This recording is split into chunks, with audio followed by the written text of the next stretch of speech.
Aklat po ng Hebreo, Kapitulo 11, talatang 30. Sa pananampalataya'y nangalagpak ang mga kuta ng Jericho pagkatapos na makubkob ng 7 araw. Pagpapala po sumatin sa muling pagkarinig ng kanyang makapangyarihan. Good morning po mga kapatid. Isang mapagpalang araw po muli ang pinagkaloob sa atin ng Panginoon. At sa pasimula po ng ating pong gawain ay nakapag-awitan po tayo kaninang umaga mga kapatid ng mga pupuring awit. Napakaganda po ng mga inawit natin mga kapatid. Nararamdaman niyo po ba yung tila pwedeng isang linggo po yung gawain natin, pag-awitan na lang, parang gano'n, ayaw nyo munang itigil. Kasi ang ganda ng gana ng awitan ng umaga. No? Pwede bang gano'n na lang, parang gano'n yung pakiramdam niyo. Pero palibasa, meron po tayong palatuntunan. Kailangan natin ganapin din yung pinagtibay nating palatuntunan. Pero pagka gano'n na yung kaisipan nyo, mga kapatid, ibig sabihin, yung pag-awit nyo, yung sarili nyo habang umawit, nakatutok talaga doon sa ganung bagay. No? Sarap na pumuri sa Panginoon sa magitan po ng ating mga labi ng pag-aawitan na naukol po sa kanyang pangalan. Ganyan din po sa ating pinag-aralan, mga kapatid, na buhay o life. Nararamdaman nyo rin po ba, mga kapatid, yung buhay natin hindi po nasasayang? Nagkakaroon po ng kabuluhan. Bakit po nagkakaroon ng kabuluhan? Alam po natin meron tayong direksyon. Ano po yung direksyon natin? Yung mga tao kasi nabubuhay, gigising, pagtas gumising, may mag-aalmusal, may wala, may magtatrabaho, may wala, after hapon, magpapahinga, patanghali, kakain, hapon, papahinga, tulog, kinabukasan, paulit-ulit lang. Tapos magsasabi sarili, ano naman kaya ulit bukas?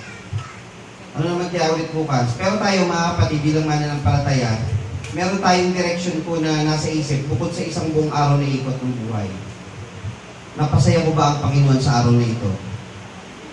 Kinabukasan, mananalangin ka, salamat po Panginoon, ginising muli po ako. Nawa pong buhay ko maialay ulit po sa inyo sa magitan ng aking mga gawa sa araw na ito. Kinagabi, magpapasalamat ko ulit. Salamat po sa isang araw na ipinagkaloob mo po Panginoon. Nagkaroon po ulit ng kabuluhan buhay, pinantayan po ako at ang aking pamilya.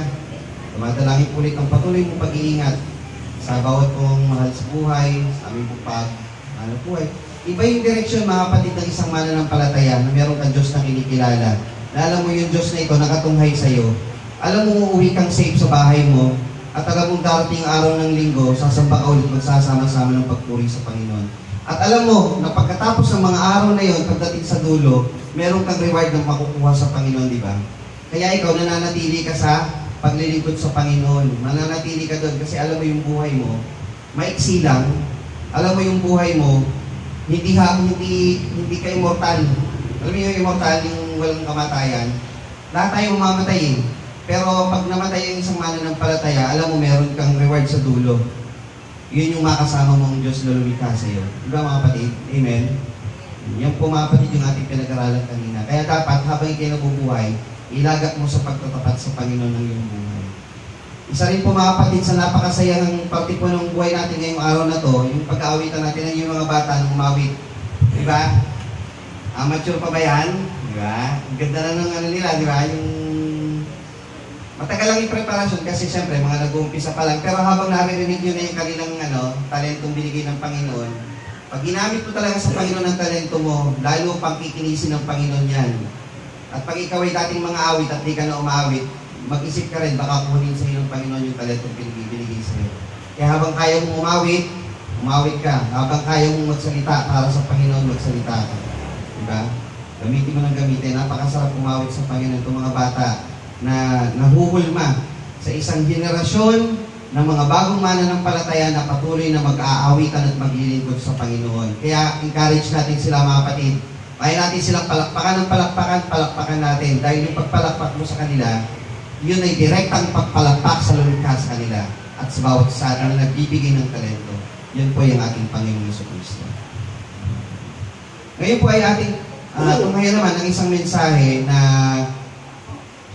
hinango po natin sa aklat po ng Hebreo, Kapitulo 11, talatang 30. Yung huli po nating mensahe ay kinuha po sa 31. Kung may Bible po kayo, tingnan nyo yung 31. Sa pananampalataya, hindi napahamak na kasama ng manunuway ang patutot na si Rahab na tumanggap ng payapa sa mga tiktik. Naalala niyo po yon? Yung kay Rahab, Nasa verse 31 po yun. Kunin natin yung verse 30. Sabi po doon sa talatang 30, sa pananampalataya'y nangalagpak ang mga kuta ng Jericho pagkatapos na makubkob ng 7 araw. Ang pamagat po ng mensahe po natin ngayon, pagtatagumpay sa Jericho. Kinuha po natin sa Hebreo 11, talatang 30. Handa na po kayo mga kapatid? Yan. Ang sabi po dito, ito po kasi yung Hebreo 11, ito po yung talataan ng mga may matitibay na pananampalataya na nagpakita ng katibayan ng pananampalataya sa Panginoon. At isa po dito sa kasaysayan is yung pagbagsak o paglatpak ng mga kuta o yung walls of Jericho.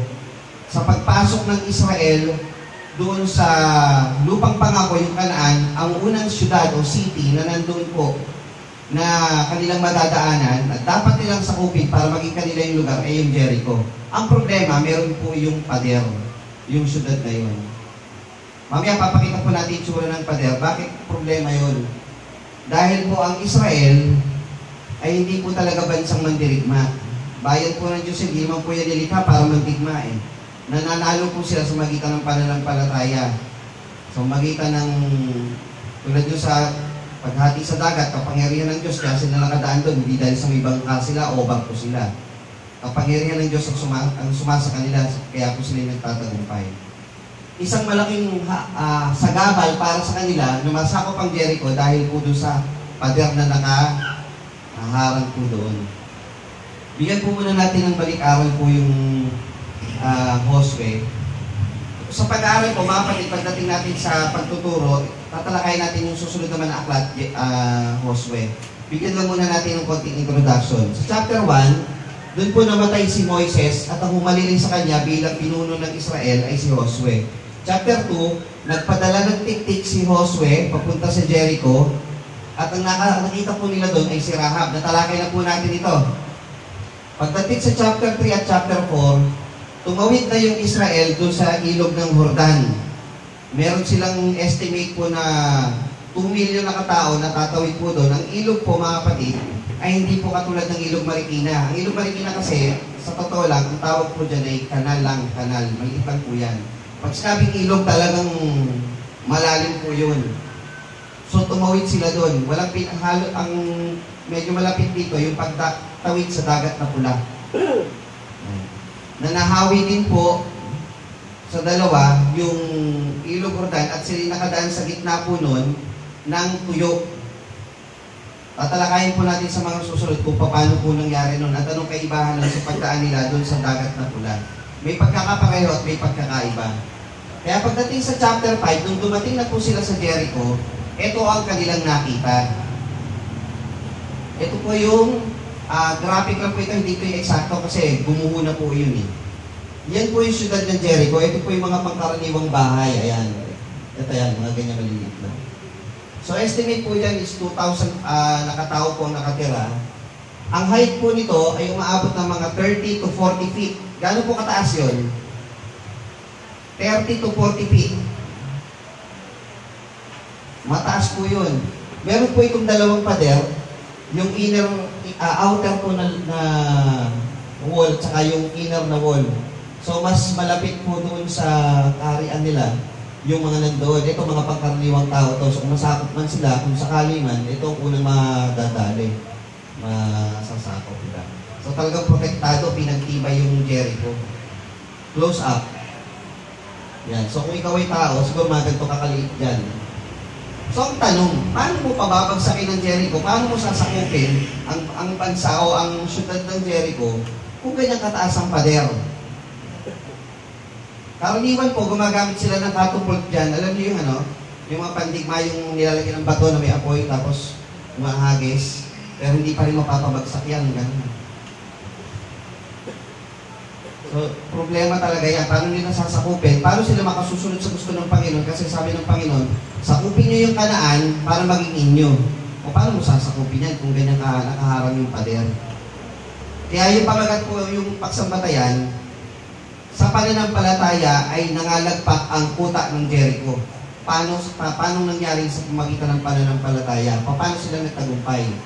ganito daw yung dapat ginagamit dun eh. Kung nakapanood na kayo niyan sa mga pelikulang luma, ganyan yung ginagamit noon. Meron pa yung mga katawan ng puno, nakatumba, tapos tatakbo sila, tapos ibubunggo nila dun sa gate para bumagsak yung gate. Medyo hindi naman ganun ang Israel noon. Tapos makikita nyo pa kung paano sinimulan ang pagsalakay nila dito, napakakaiba ng paraan ng Panginoon. Okay, simulan na po natin yung chapter 5 and chapter 6 po ito ng Josue. Sa chapter 5 verse 1 to 9, ang una pong ginawa po dito, Josue 5. Sabi po dito, tipan ang pagtutuli ng Israel bago ang tigmaan, paggamit ng pinki ang bato. Si Josue, nung sila'y nandoon na, kinausap siya ng Panginoon. Ang sabi po, at nangyari ng mabalitaan ng lahat ng hari ng mga Amoreo na nasa dako roon ng Jordan, sa dakong kaluluran, ang lahat ng mga hari ng mga Kananeo na nasa tabi ng dagat, kung paanong tinuyo ng Panginoon ng tubig ng Jordan, sa harap ng mga anak ni Israel hanggang sa kami ay nakatawid at nang lumuo ang kanilang puso at sila'y nawala ng loob dahil sa mga anak ni Israel. Natatandaan nyo sa aklat, doon sa pinag-aralan natin nung sa mensahe natin kay Rahab, yung mga Kananeo daw, natakot ang puso nila dahil nakikita na nila yung Israel. Nasidlan sila ng takot. Nang panahon yaon ay sinabi ng Panginoon kay Josue, gumawa ka ng sundang na pinki ang bato at tuliin mo uli na ikalawa ang anak ni Israel. Nakita niyo yung problema? Ito yung mabigat na problema. Ayan. Paano niyo sasakupin to? Ano utos ng Panginoon? Para magtagumpay, gumawa ka ng sundang na pinki ang bato. Alam niyo yung pinki ang bato? Flint stone. Batong matalas. Para makalaban kayo dyan, tuliin mo yung mga lalaki. Teka Lord, parang kakaiba po yata ito ah. Eh mga tabak yun eh, pinki ang bato. Siguro, malaki na siguro to. Paano kami mananalo sa laban kung pinki ang bato? Hindi, tutuliin mo yung mga Israel, yung mga taga-Israel. Kasi di ba, yung mga unang Israelita na natuli na, nangamatay na yon, yung first batch. Ito na yung second batch ng henerasyon ng Israel, di ba, yung mga bata na nagsilaki na. So mga hindi tuloy itong mga to. Para kayo makalaban, tuliin mo muna. Parang hindi po yata tama ah. Natatandaan niyo yung sa yung kay Dina, yung anak ni Jacob. Nung si Dina ay ginahasa nung anak ng hari dun sa Sichem. Sabi nung hari, gusto namin mapag-asawa ng inyong mga anak na babae, pati itong prinsipe, gusto mo pag-asawa si Dina. Anong gagawin namin? Sabi ni Jacob, o sige, magpatuloy kayong lahat para mapakasalan niyo si Dina at mga kababaihan namin. Patuloy sila. Yung mga lalaking tuli, siyempre yung mga nangihinayan, di ba? Injured eh. Tuli eh. Ngayon sila sinalaki ni Simeon at ni Levi. Hindi makakalaban yung mga yun. Ngayon yung Israel dito, tinuli. Paano sila makakalaban? Parang kakaiba yung pamamaraan ng Panginoon. Ano po? Verse. Yan. Sinabi ng Panginoon kay Josue, gumawa ka ng sundang na pinki ang bato at tuliin mo uli na ikalawa ang mga anak ni Israel. At gumawa si Josue ng sundang na pinki ang bato at tinuli ang mga anak ni Israel sa burol ng mga balat na masama. Ano po ang aral makikita natin dito? Sabi dito, ang aral dito, inutusan ng Diyos si Josue na makipagtipan sa Diyos ang panibagong henerasyon ng Israel. Sinunod ito ni Josue, walang alinlangan, walang tanong. Kung ako siguro nandun, baka nagtanong ako. Pero hindi ako si Josue. No?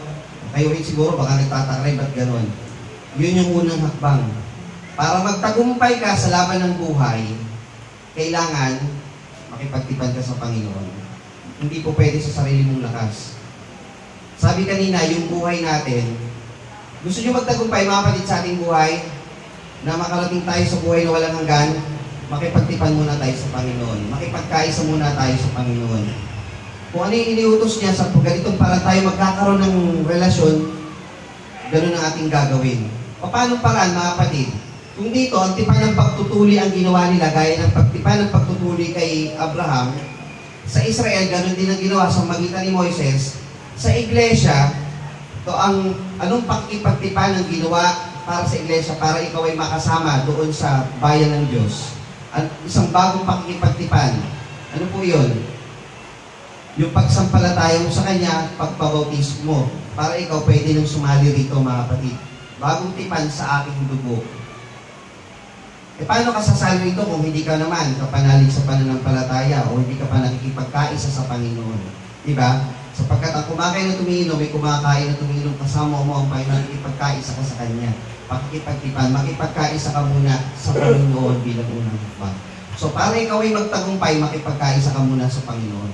Marami kasing tao umaasa sa kanyang sariling lakas. Basta ako, mabuti akong tao, makakarating ako sa langit, wala akong tinatapakang tao, sumusunod ako sa batas, mabuti ako sa aking magulang, mabuti ako sa ating kapwa. Magtatagumpay ka? Nakuha niyo mga kapatid? Hindi. Hindi ka magtatagumpay. Wala kang Diyos. Makipagkaisa ka muna sa Panginoon. Yan po ang unang hakbang. Pangalawa, sa verse 10 hanggang verse 12, muling pagsasagawa ng Paskwa. Yun din yung paglikat ng mana o yung mana. Dati kasi, yung mga pagkain ng Israel, bumabagsak na lang mula sa langit yung mana. Parang yun yung pinakaginagawang tinapay. Tapos ang source of protein is yung pugo at pugo. Di ba? Pugo at mana ang kinakain nila. Sa verse 10 to 12, tumigil na yung mana. Dahil kumain na sila ng pagkain mula sa Kanaan. Ang sabi po dito sa verse 10, 11, 12. At ang mga angkan ni Israel ay humantong sa Gilgal at kanilang pinagdiwang ang Paskwa ng ika-14 na araw ng buwan na kinahaponan ng kapatagan ng Jericho. At sila'y kumain ng imbak na trigo sa lupain sa kinabukasan pagkatapos ng Paskwa at ang tinapay na walang libadura at sinangag na trigo sa araw din yaon. At ang mana ay naglikat ng kinabukasan. Pagkatapos na sila makakain ng imbak na trigo ng lupain at hindi naman nagkaroon ng mana ang manak ni Israel, kundi sila'y kumain ng bunga ng lupain ng Kanaan ng taong yaon. Hindi po mana ito na pamana, hindi po mana na yun. Ibig sabihin ng mana, pagkain yun. Tandaan niyo po. Kaya doon sa Apokalipsis, sabi doon sa 2:17, ang magtagumpay, bibigyan ko ng manang natatago. Hindi po mana yun na treasure. Sabihin, manang natatago, pagkain po yun. Kaya yung kaba ng tipan, 3 ang laman po nun. Ano po laman ng kaba ng tipan? Yung 2 tapyas sa bato, yung tungkod ni Aaron na nagbulaklak, at yung mana. Yun po ang laman ng kaba ng tipan. Dito, tumigil na yung mana, ang kinain na nila yung bunga ng lupa. Kasi ang pangako ng Panginoon, pagdating nyo sa lupang pangako, yun ay lupang inaapawan ng gatas at pulot. Ibig sabihin, masagana. Kakain kayo ng sagana ron. So habang kayo naglalakbay, pugo at mana muna. At pagdating ng panahon ng pangako ko, kakain kayo ng bunga ng lupa dun sa lupang pangako. Tinupad ng Panginoon, kumain na po sila doon. Kaya tumigil na yung mana. Ano po ang aral doon? Bilang ikalawang hakbang, alalahanin mo ang pagliligtas na isinigawa ng Panginoon. Ano ba yung Paskwa? Alam niyo po ba mga kapatid, ang unang Paskwa na ginawa ng Israel ay yung sila ay dinaanan ng anghel ng kamatayan, yung sa ika-10 salot sa Ehipto. Di ba nagpaskwa sila? Kumain sila ng tinapay na walang libadura. Pangalawang pagkakataon, nung sila'y nasa Sinai, kasama naman si Moises. Ito lamang ang ikatlong pagkakataon na nagsigawa sila ng Paskwa. Inalala nila yung ginawang pagliligtas ng Panginoon nung sila ay nandun sa Ehipto, nung dumaan yung anghel ng kamatayan. Kaya, Paskwa, tayo mga kapatid, ang ikalawang hakbang upang tayo magtagumpay, alalahanin mo daw yung pagliligtas na ginawa sa ng Panginoon. Paano natin ito isinasagawa, yung pag-aalaala, mga kapatid? Ito po mga kapatid, inaalala natin linggo-linggo, sa tuwing tayo kakain at iinom ng saro, inaalala natin yung pagliligtas na isinagawa ng Panginoong Jesucristo sa atin. Para daw tayo magtagumpay sa buhay at makarating doon sa buhay na walang hanggan, dapat daw lagi tayo umaalala doon sa pagkamatay ng Panginoon. Lord, salamat. Tinubos mo po ang aking kasalanan. Naghirap ka. Namatay ka sa krus upang ako ay magkaroon ng buhay. Alalahanin mo yun. para magkaroon ka ng pagtatagumpay. Ang Diyos ay tumupad sa kanyang pangako sa mga mananatili sa kanyang pagtatapat. So yung mga nanatili sa Israel na nakarating dito sa Kanaan, tinupad ng Panginoon yung kanyang pangako doon. So tayo mga kapatid, manatili din tayo sa pagtatapat sa Panginoon para tayo magtagumpay. Yun po yung ikalawang hakbang. So nababasa na po natin yung hanggang verse 12 ng chapter 5. 13 to 15 ng chapter 5. Nagkaroon ng pangitain si Josue at nakita rin niya yung prinsipe ng hukbo ng Panginoon. Basahin po natin yung verse 13 to 15. At nangyari ng si Josue ay malapit sa Jericho, ang kanyang tiningin ng kanyang mata tumingin at narito nakatayo ang isang lalaki sa tapat niya na may kanyang tabak sa kanyang kamay na bunot. At si Josue ay naparoon sa kanya at sinabi sa kanya, ikaw ba'y sa amin o aming kaaway? At kanyang sinabi, hindi, kundi ako'y naparito parang prinsipe ng hukbo ng Panginoon. At si Josue ay nagpatira pa sa lupa at sumamba at nagsabi sa kanya, anong sinabi ng aking Panginoon sa kanyang lingkod? Ganito po yung nangyari doon, magkakaroon ng digmaan sa Jericho. Naglalakad si Josue, sa gitna ng daan, may nakita siya. Isang lalaki na may aggressive posture. Alam niya aggressive posture? Pag ang isang lalaki, may hawak na tabak sa kanyang kamay, ibig sabihin, may gagawin to, di ba? Ibang itsura nung nakalusukbot lang at nakakanya lang kamay mo, iba yung hawak mo yung tabak. Ngayon, ang tanong ni Josue, ikaw ba ay aming, ang sabi niya, ikaw ba'y sa amin o sa aming kaaway? Kasi kung sa amin ka, ba't ka nandito, dapat nandun ka. Wala pa akong order na sumalakay. Kung kaaway ka, ay may kalalagyan ka. Di ba? Ba't ka nandito nag-iisa? Kaaway ka eh. Yun ang tanong niya. Ano ang sagot nung prinsipe? Hindi. Parang iba yata naman. Are you a friend or a foe? Are you with us or are you against us? No. Parang ganun ang sagot sa kanya. No. Either, ganun. Ang ibig sabihin kasi nung pagkatinignan niyo yung hindi na yan, pagka kinatas niyo yung salitang hindi na yan, ang lalabas po dyan sa ibang salita, you are asking the wrong question. Ganun. Bakit you're asking the wrong question? Ikaw ba'y sa amin o kaaway namin? Hindi. Mali ang tanong mo. Bakit mali? Ganito po yun.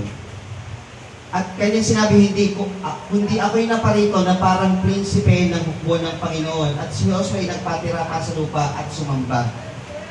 Si Josue kasi mga kapatid, bukod siya ay isang ministro ni Moises, meron din siya kaalaman sa kasulatan. Nalaman niya, nung panahon na si Abraham ay may dumalaw na 3 lalaki, isa po doon, sabi ay lalaki ng Diyos, tinawag po yun ni Abraham na Lord, Panginoon. Nung si Jacob ay nakipagtunggali sa anghel, nung siya'y nagpalit ng pangalan, tinawag niya itong Lord, Panginoon. Nung si Moises ay nakipag-usap doon sa punong nagniningas, tinawag niya rin itong Panginoon o the Lord. Naiintindihan ni Josue kung sino yung kausap niya. Ang kausap niya ay ang Panginoon. Anong ginawa niya? Siya'y nagpatira pa at sumamba. At nagsabi, anong sabi ng aking Panginoon sa kanyang lingkod? Naintindihan niya na mali ang tanong niya. Ang tanong kasi, dapat ganito. Diyos ang magsasabi sa iyo, ikaw ba'y sa akin o kaaway kita? Ba't ako aanib sa iyo, Josue? Ikaw ang dapat sumama sa akin. Yun ang tanong.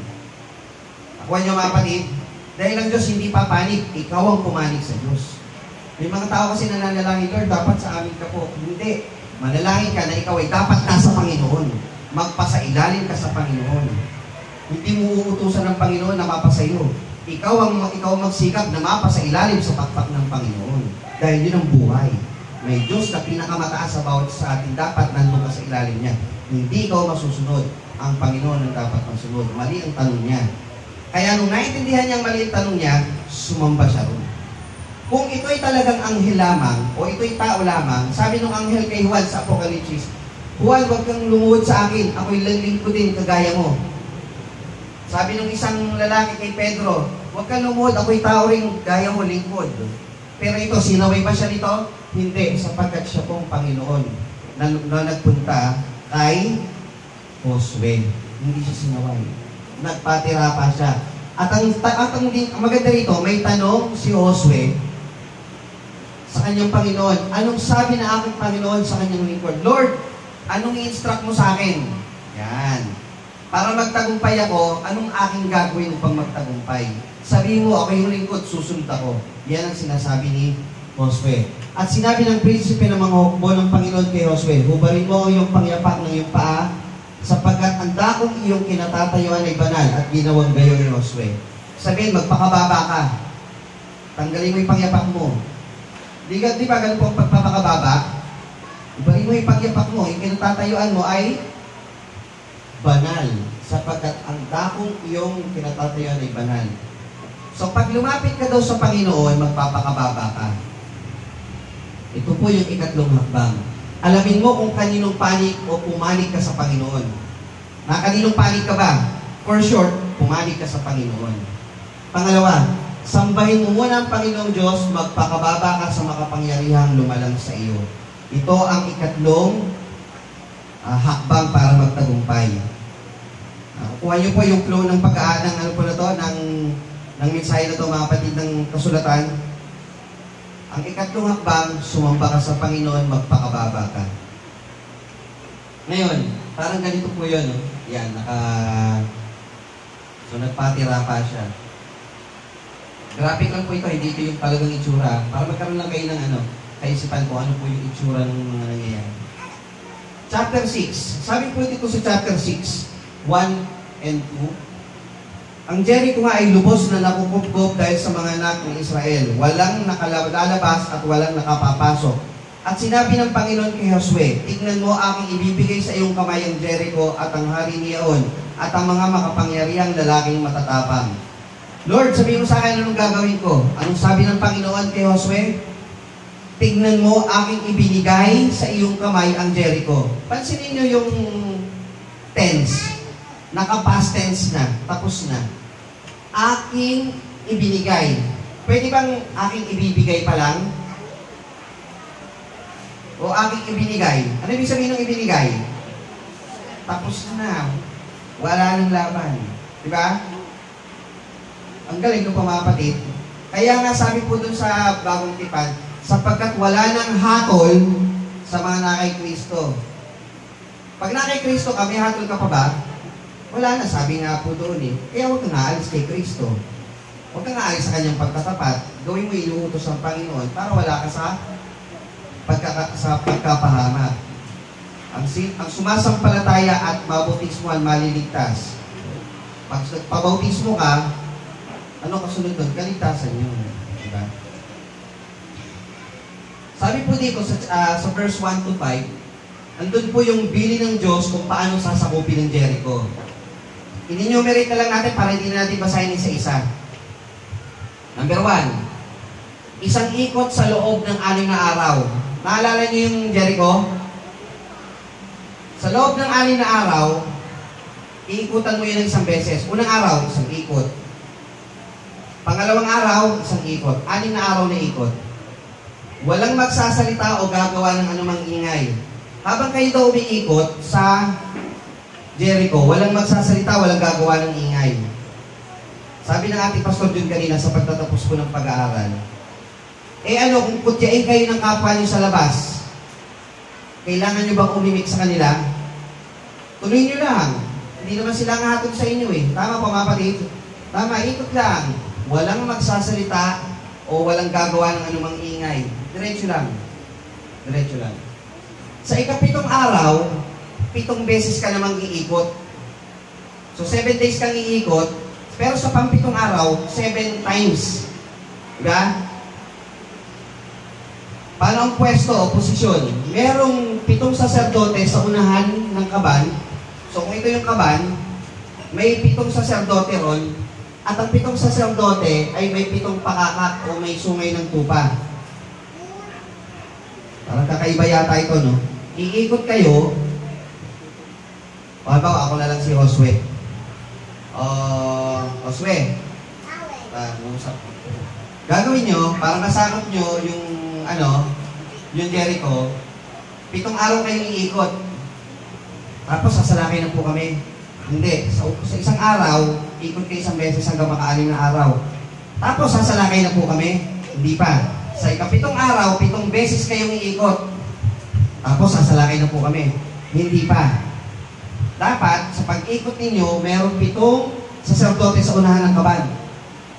Paano po kami sasalakay? Tapos, yung 7 saserdote may pakakak na gawa sa sungay ng tupa. Tapos, sasalakay na po kami. Hindi pa. Sa ika-7 araw, hihipan lahat ng pakakak. Doon na kayo maghihiyawan. Tapos, sasalakay na po kami. Hindi pa. Bakit parang paano po kami mananalo? Basta sundin mo lang utos ko, magtatagumpay kayo. Kayo mga kapatid, hindi ba kayo nawiwirtuhan sa sa medyo kakaibang paraan ng Panginoon? Di ba parang nakakapagtaka? Paano kayo magtatagumpay, makararating sa buhay na walang hanggan, na ang ginagawa nyo, ganito, ginawa ka ng kapwa mo ng masama, bigay mo pa yung kanan. Sa kaliwang pes niya, bigay mo pa yung kanan. Di ba? Kinuha sa iyong balabal, bigay mo pa yung tunika. Di ba? Paano ka mananalo doon? Gawa ka na masama, gawan mo ng kabutihan. Ano ba naman? Para magtumitila ako sa pag-awit. Pero ang gagawin mo, tutuloy mo pa rin yung pag-awit sa Panginoon. Wala sa tono yung instrumento natin minsan, o ganito, pero tuloy mo lang. Tuwing Miyerkules, mga kapatid, nagpa-practice tayo. Minsan nanghihinalaw nyo, parang kumakonti tayo. Tuloy nyo lang. Basta ang importante doon, sundin mo yung gusto ng Panginoon. Ituloy mo lang. Yun yung pagtatagumpay doon. Papakita natin sa inyo paano. Ito po yung itsura. May 7 saserdote. Ayun yung kaban. Tapos dito sa may malapit po na may mga nagbabantay sa kaban. Yung kaban po na yun, nandun yung 3 mahalagang bagay. Iikot po sila. Ayun yung pader ng Jericho. Iikot sila 7 araw. Ganun po ang gagawin na paulit-ulit 7 araw. Sabi po doon sa verse 6 hanggang 21, isinagawa ang ayon sa iniutos ng Panginoon. Babasa tayo ng isang talata, yung verse 10. At iniutos ni Josue sa bayan at sinabi, huwag kayong hihiyaw, huwag ninyong iparinig ang inyong tinig, ni huwag magbubuka ng inyong bibig ng anumang salita, hanggang sa araw na aking sabihin sa inyong humiyaw, nang magkakayo'y hihiyaw kayo. So, ikot lang. Diretso lang mga kapatid.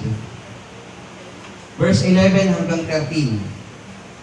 Sa gayo'y kanilang niligid ang bayan at ang kaban ng Panginoon lumigid na minsan at sila'y nasok sa kampamento at tumigil sa kampamento. At si Josue ay bumangong maaga sa kinaumagahan sa unang araw, binuhat ng mga saserdote ang kaban ng Panginoon.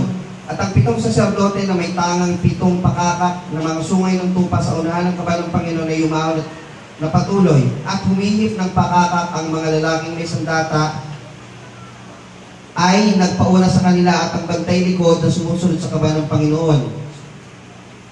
Na ang mga saserdote ay humihip ng pakakak habang sila yumayaon. Sa ikalawang araw ay kanilang niligid na minsan ng bayan, nagsibalik sa kampamento na kanilang ginawang gayon sa 6 na araw. Gigising ng maaga, pagkaikot, uwi, balik sa kanilang kampo, pahinga. Pag-gising sa umaga, balik na naman, ikot na naman. 6 na araw na mga kapatid. Nakakangawit ba? Alam niyo ba gano'ng kahaba po yung Jericho para ikutin? Hindi ko nabigay pala yung sukat, no?